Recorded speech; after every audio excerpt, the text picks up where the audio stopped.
So tell me why you set up the company in the first place. Yeah, so part of my education was studying business and looking at multiple bottom lines, not just thinking about money, but also the social impact, the ecological impact, a spiritual impact.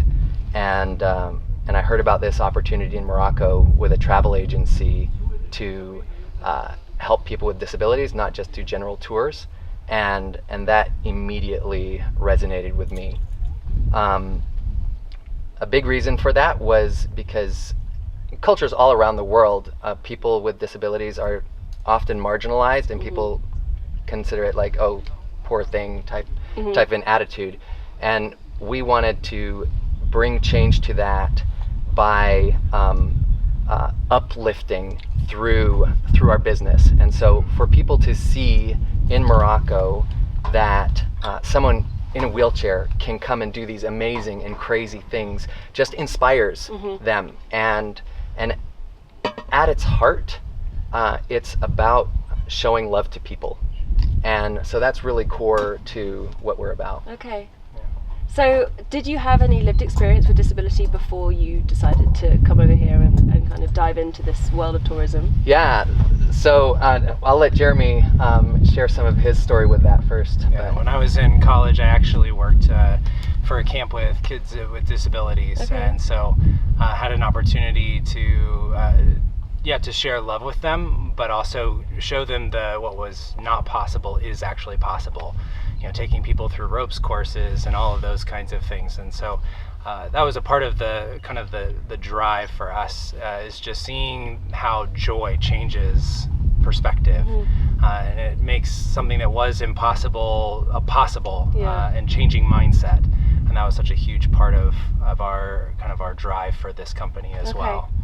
Yeah, and for me, I have a cousin with cerebral palsy, and sometimes you can see someone sitting in a wheelchair and wonder like, oh, are they fragile? Am I gonna break them if I touch them, type of a thing? And like, just as a kid, family holidays, watched my uncle just grab my cousin, just like swish her through the water, and she's just shrieking with laughter, just having the best time. And so it was just this completely different experience with disabilities that just went like, no, like obviously we have to find out from the individual what is possible or realistic for them. Sure. But at the same time, you're going, like, we all just want to live this, like, different adventures and experiences in our lives. And so just from a young age, saw that was possible. At the end of the day, people are people, right? Yeah. I mean, that's the core of it, is that people are people. And we all just want to enjoy life, do the things that give a spark to life. We talk about this a lot in the disabled community, about creating, equity to create equality. So treating us differently to treat us the same, if that makes sense. So the idea of creating, removing the barriers that exist. So I want to ask you about this, because when you break down what the types of barriers are for disabled people, you can look at the physical barriers. You can also look at the attitudinal barriers. And perhaps I would argue the latter is harder to change. Absolutely. Right? So you've come from America, you've come over to Morocco. Could you tell us a little bit about the types of attitudinal barriers that exist here and how you break them down? Yeah. I mean, I think a lot of it is what Erik already talked about, that you get people who are saying, oh, poor thing. And so the perception that we should be pitied. Yeah. And I think some of that has a cultural framework that people are, they see someone in need, and that's one of the beautiful things of Morocco, right? Is that anyone is willing to jump in and help. That's the hospitality culture. But as a part of that, sometimes there is a flip side of that it can turn to pity. And that's not what we're longing for. We're longing to give that independence for people. And so with that, we drive home with our drivers, with our guides, go ask questions. Just because you see someone sitting in a wheelchair, or if like their mannerisms are different, does not mean that they don't have the capacity to make decisions, does not mean that they don't have a strong sense of independence. And so we go, like there's no shame in asking, like, and that's one of the cultural differences that we want to break down, because here respect is shown to people in authority, and people in authority tell you what to do. Right. And we go, no, in our situation, you don't have to present as if you've got it all figured out. It's actually better to ask a question, and then when you hear their response, then respond to what they have clarified for you. So that is one of those attitudes that we've seen change with people. And the other thing, it is growing in Morocco, this idea of human rights, and going like, we have to treat people with dignity. And so the other piece that connects with that is, if there's a family traveling together, or just even a couple traveling together, whether it's a family member or an assistant, go, when you are talking, look at the person that you're speaking to. Don't look past them to an assistant or something like that. We go, because engaging with them, and even if appropriate, drop down to their level to communicate with them, so that you can be looking at each other eye to eye. And so that's another key piece that we work on. I mean, I hear you explaining that, and it's something that we encounter as disabled people, I think, everywhere almost. It's the attitude or the implicit sense that there's somebody who is living with a disability as someone that you should feel sorry for is just a global problem, I think. And the other, of course, is that, as you say, the assumptions that you need to perhaps talk to the person with not without the disability. There's a lot of that. So it's interesting to hear that those problems exist here, and how you overcome them with education. And in terms of some of the harder challenges that you've come to overcome, because I suppose as a traveller, I made my assumptions around what I could or could not do in Morocco, and I certainly did not think I'd be sitting in the desert. No, exactly. Okay, right. But you've made this happen. Yeah. So how did you make this happen? What did you do to be able to facilitate this change so that people like me can be here? Yeah. You want to tell them a bit about?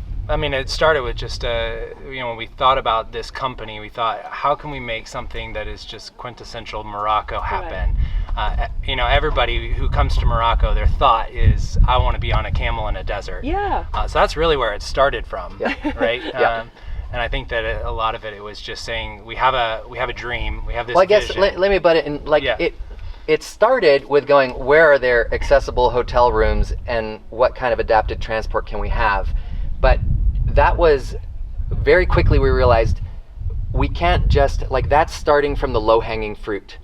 We also then wanted to approach it from this side of going, what is one of the, what's the biggest challenge we can imagine overcoming? Exactly. Let's go and let's tackle that. Right. And so after a couple of years of just doing some general tours, we were like, we have to get to the desert, and we have to innovate.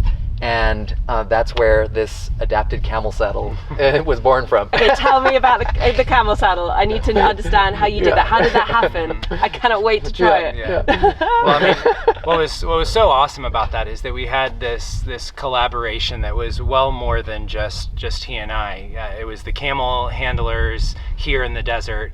It was the welder up in Arfoud.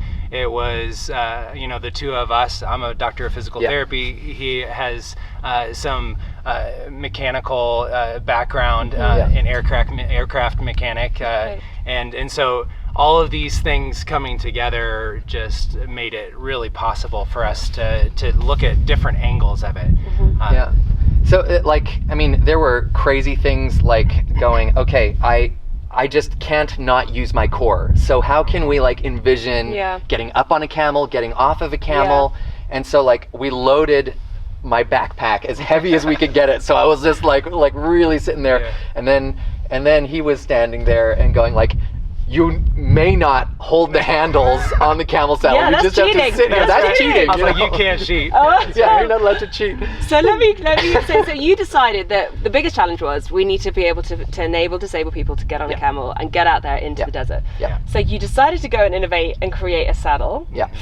Okay, and then what? How did you, and how was everyone when you decided you wanted to do that? Was the reaction receptive?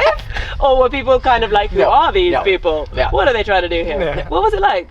So the fascinating thing with humans around the world is that you have all these different personalities. So you have the personalities that go, no, this is impossible. Yeah. And then you have the people that are like, yes, it is. Dude, this could work. You know, and the others that are like, we can make money off of this. Come on, we've got to make this work. That's right. And so, so we had these two guys, one who is the owner of this camp, and then his friend who is just an incredibly experienced camel handler. Wow. And the camel handler was going, I'm not sure. We would need to think about this. And all of his doubts gave us information for where we need to create solutions. And because it wasn't just also about making the camel saddle possible, it was also about protecting the camel as well. And those are things that at first we didn't really think about that angle. But how do we make sure that we are providing that respect between all of the parties involved, because there are pressure points that can cause breakdown, and so looking at all of those things as a whole became a huge part of this project. And I mean, like, we haven't done a ton of innovating before, so like we began by approaching it from a fairly complex approach of how can we have a removable camel saddle where we can actually securely put all this seat belts on and get our client like situated comfortably, and then transfer onto the camel and then have attachment points. That was a failure. We managed to spook a camel. You did it. So we were like, that didn't work. We're going back to our food to the welder. So that's right. And it was just kept paring it down and down and down until we came to the simplest solution. We thought about, like, do we have an adjusting seat where it can be leaned farther back as the camel's getting up? And then we went, no, that actually won't actually help. Well, I mean, one of our iterations was just too top heavy, and so it was sliding off of the camel. And so, I mean, thankfully, we're testing with ourselves, not with our guests. That was us on there. You know, and so just realizing that there was the process of just breaking down to what is the absolute necessity to allow this to happen. And so what it wound up being in the end was we used components from a wheelchair, we used components from the camel saddle, then we welded some different elements together. I cannot wait to see this. Incorporated seat belts from cars, so you know, we have a little wheelchair, a little camel saddle, a little car. So I cannot wait to. I feel like I'm going to be a bit of a guinea pig as well. This is going to be fun. If somebody who didn't know you was interested in coming out here and experiencing what you have to offer, what kind of conditions, what kind of disabilities do you cater for? Who can you get out here, and what kind of experiences do you enable us to have? Yeah, I mean, I think so far we have had people with, you know, a low-level spinal cord injury, all the way up to someone who is quadriplegic, that have all ridden camels. So, so all of that whole spectrum, we have been able to provide an experience to, which has been fantastic. I mean, that's the most rewarding part of what we do. And so for us, it starts with a questionnaire that Jeremy developed, which is essentially we do a mobility inventory where we find out what this person's disabilities are, and also not only biologically what they are and physiologically what they're able to do, but also attitudinally where their level of adventure is. Because again, whether you're using a wheelchair or you know, just walking, you have those different levels of desire. Like, some people are like, I will never get on a camel. Getting on a camel. And there's other people who are like, heck yes, I will. So those are components. I would say that definitely the Sahara, we qualify that with all of our guests of going, like, this is marginal accessibility, and we kind of try to talk through some of the distances that you'll be covering, where there will be accessible bathrooms. Again, talking about just coming with a different perspective, because again, for anybody stepping into something, if you set expectations, that just helps the whole experience as well. And so it's a lot about that communication. We've made a couple of videos as well, so that people can watch and see, okay, all right, this is what I'm getting into, and am I ready for that? Yeah, because it goes back to those attitudinal things that that people, if they have an expectation, then if you come under that expectation, it's really difficult. But if they know what they're getting into, a lot of it is just that mental preparation to be able to ready themselves for what they're going to encounter. Yeah. I have to say, I didn't know what to expect, because I kind of personally wanted to come out here just with no expectations. Yeah. I've learned as a wheelchair user to often do that, just so that you don't get let down. Wow, yeah. Obviously you guys have completely surpassed that, which is phenomenal, and I'm super grateful, and to honestly, I never thought as a wheelchair user I'd be sitting in the desert like this. This is pretty special. What would you say to anybody who's watching this who has a disability, who hasn't considered Morocco? Why should they come here? Oh, there are so many reasons to come here. I would say that as far as African destinations are concerned, following South Africa, Morocco is the most accessible destination in Africa, and it's had immense influence from Europe. And so you see some of those, especially in the major urban areas. Hotels are accessible. There are even certain public bathrooms that are accessible. So from that sense, there's already some framework there. But however, like if you come willing to explore this, people are so hospitable here. And they are so willing to help with anything. And so I think it's kind of the piece of going weigh out what you would like. Absolutely, like we are advocating for accessibility to improve and inclusion to be standard in how people think. However, in the meantime, like consider coming out and just encountering the hospitality of Moroccan people. Well, and every time that we bring a wheelchair user here, it adds to the accessibility. You know, just the other day, we had somebody that came, and they needed grab bars, and so we called the hotel and said, would you be willing to install these? We told them the exact height that they needed to. Because all of our hotel rooms were booked that we had in that city that were accessible. So and then they said, yeah, we'll do it, and they installed it. They took pictures, they put it tape measure. We knew what we were getting. It's a hotel that we've worked with before that has the ability to get in, but we were limited by grab bars, and now another level of accessibility has been added. And so I think that's a part of when people come, they also see, this is a personal thing. This is a human thing. It's interesting because it's very different to the approach, say for example in the UK, where you expect it, and if it's not there, it's not going to happen. Whereas here it feels like you can innovate on the ground. You can have help if you need it, whether that's manhandling literally, or an installation of a shower seat, or a grab rail, or people will be quick to adapt for you, which is really comforting, quite enabling, to think about. And obviously with you two steering that conversation and helping support that and facilitate it, even more, empowering. And I would just say that there's a range of different options. Like you can book your own hotel room in Marrakesh and just contact us for airport transfers. That's like the simplest, basic option, to a fully planned private tour where your drivers have been trained, your guides have been trained. There are pushers that can help through Medina's, particularly Fez is quite hilly, so like having an assistant to help push with that.